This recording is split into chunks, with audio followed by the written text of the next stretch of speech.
বলতে চাই যে বিএনপিকে আসলে কেন ভোট দেওয়া উচিত হবে না। আমরা বিএনপির শাসনামল 2001 থেকে 2006 সাল যেটি দেখেছি সেটি দেখেছি ঘুষ দুর্নীতি দুঃশাসন অপশাসনের একটি মহোৎসব। দুর্নীতিতে চ্যাম্পিয়ন হতে দেখেছি আমরা বিএনপিকে।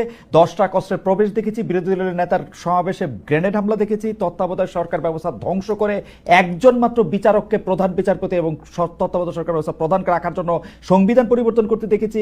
10 বছর আমি যদি এর পরে আসি, এই 15 বছরের ফেসিবাদী ব্যবস্থায় বিএনপি নিজেরা কনফিউজ ছিল, জনগণকে কনফিউজ করেছে।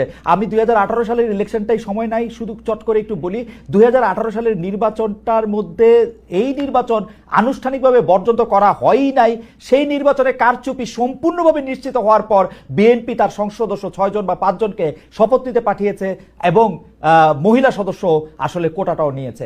তারেক সাহেবের কথা যদি বলি, আমরা দেখেছি তারেক সাহেব এই সময়ের মধ্যে সবচেয়ে ভালো ভালো কথাগুলি বলতেছেন, সে কথা সত্য, কিন্তু তার কথা যে কেউ শুনতেছেন না সেটি হচ্ছে যে তারেক সাহেবের দলের লোকেরাই তার কথা শুনতেছেন না।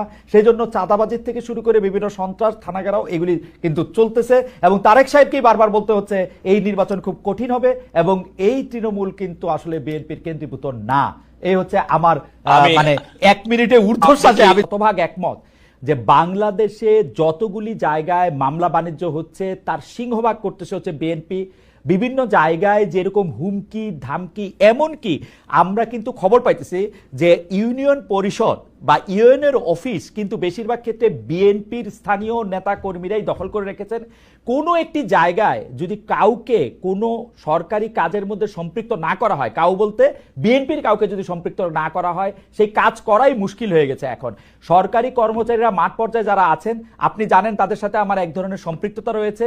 সেই উপজেলা স্বাস্থ্য কর্মকর্তা হোক, তিনি উপজেলা কৃষি কর্মকর্তা হোক, সমাজসেবা কর্মকর্তা হোক, প্রত্যেকটা ক্ষেত্রে বিএনপির লোকদের প্রত্যক্ষ অংশগ্রহণ বা ইনভলভমেন্ট না থাকলে কোনো কাজ করা অসম্ভব হয়ে পড়েছে। আপনারা সেগুলির খোঁজ খবর রাখছেন কিনা? বিএনপি যদি ক্ষমতায় আসার আগেই এগুলি করতে থাকে, ক্ষমতায় যাওয়ার পরে তার কি কি করবে সেটিকে আমাদেরকে একটু বলতে পারেন কিনা বেশের রুল কুদ্দুস কাজল? দেখুন, আপনি